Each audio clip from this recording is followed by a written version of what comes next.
Have you ever worked so hard for something, dreamed about it for years, and the moment you finally got it, you felt nothing? Why does success sometimes feel empty? This story might change the way you see wealth forever. In a large trading city surrounded by mountains, there lived a man named Thomas Hale. Thomas was known as the most successful businessman in the region. His warehouses were full. His accounts overflowed. His name carried weight. People stood when he entered a room. They lowered their voices when speaking to him. They admired him. But when the doors of his mansion closed at night, there was only silence. Every evening Thomas sat alone at a long wooden table designed for 20 guests. But no one ever came. He had money, he had property, he had control. But he did not have peace. Still, he ignored that feeling. More, he would whisper to himself. One more expansion, one more contract, then I'll rest. But rest never came. One winter morning, an old wise man arrived at his estate. His coat was simple, his boots were worn, but his eyes were calm, steady, almost unsettling. "I have heard you are the wealthiest man in this city," the old wise man said. Thomas straightened proudly. "That is correct." The old man studied him quietly. "Then why do you look so tired?"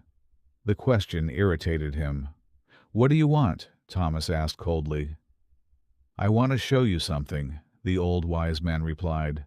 "A fortune greater than yours." Thomas almost laughed. "There is nothing greater than what I own." The old man shook his head gently. "If that were true, you would be smiling." Silence filled the air. Then the old wise man said, "If you wish to see this fortune, come with me tomorrow at sunrise, but you must come alone, and you must leave your gold behind." Thomas hesitated. Leave his gold? Impossible. But curiosity and pride pushed him forward. "Fine," he said. At sunrise, they began walking, not toward the markets, not toward the cities, but toward the mountains behind the town. The path was steep, rocky, cold. Thomas was not used to walking. His breath grew heavy. "Where are we going?" he complained. "To see what you cannot buy," the old wise man replied. Hours passed. Thomas's polished shoes were ruined. His hands trembled from the cold wind. Several times he almost turned back, but something inside him kept going. By evening, they reached a quiet valley Thomas had never seen before. In the center of the valley flowed a wide, crystal-clear river. The water was so still it looked like glass. The old wise man stopped. "This is where your fortune waits." Thomas frowned. "There is nothing here." "Step closer," the old man said. Thomas walked to the edge of the river. "Look." He looked down. At first, he saw only his reflection, but something about it unsettled him. The man staring back looked exhausted. His eyes were sharp, but empty. His shoulders were stiff, heavy. For the first time there were no employees, no walls, no titles between him and himself. Just truth. "I don't understand," Thomas whispered.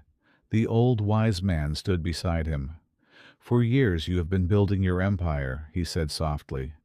"But you abandoned the one person who mattered." "Who?" "Yourself."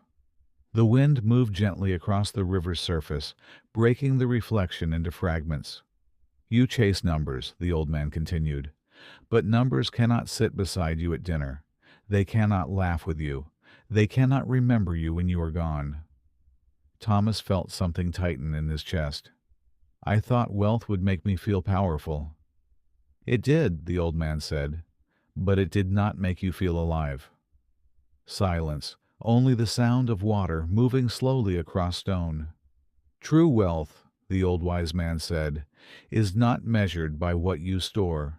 It is measured by what you experience." He pointed toward the valley.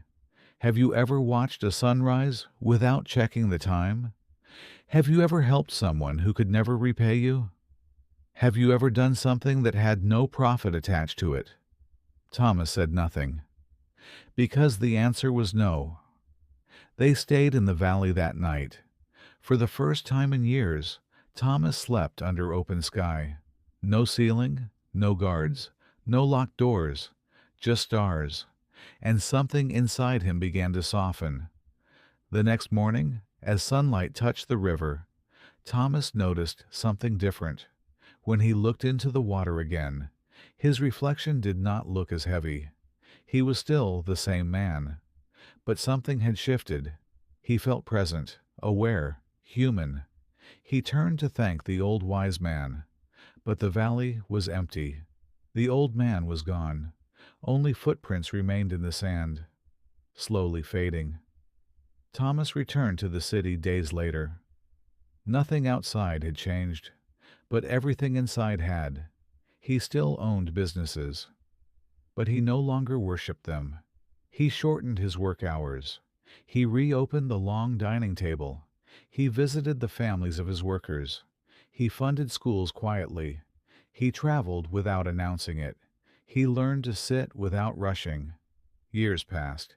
His fortune grew smaller, but his life grew larger. One evening, a young entrepreneur asked him, "Sir, what is the secret of your success?" Thomas smiled gently. "Success," he said. "I was successful before, but I was empty." He looked toward the mountains. Real wealth begins the day you stop trying to own everything and start trying to experience something. Sometimes we are like Thomas. We build, we chase, we accumulate, but we forget to live. Money can buy comfort, but it cannot buy meaning. A house can give you shelter, but only connection gives you warmth. So ask yourself, are you building an empire, or are you building a life? Because one day you will stand alone, and the only thing staring back at you will be your reflection. Make sure it is someone you are proud to meet. If this story spoke to you, share it with someone who needs this reminder. And remember, true wealth is not what you hold in your hands. It is what you carry in your heart.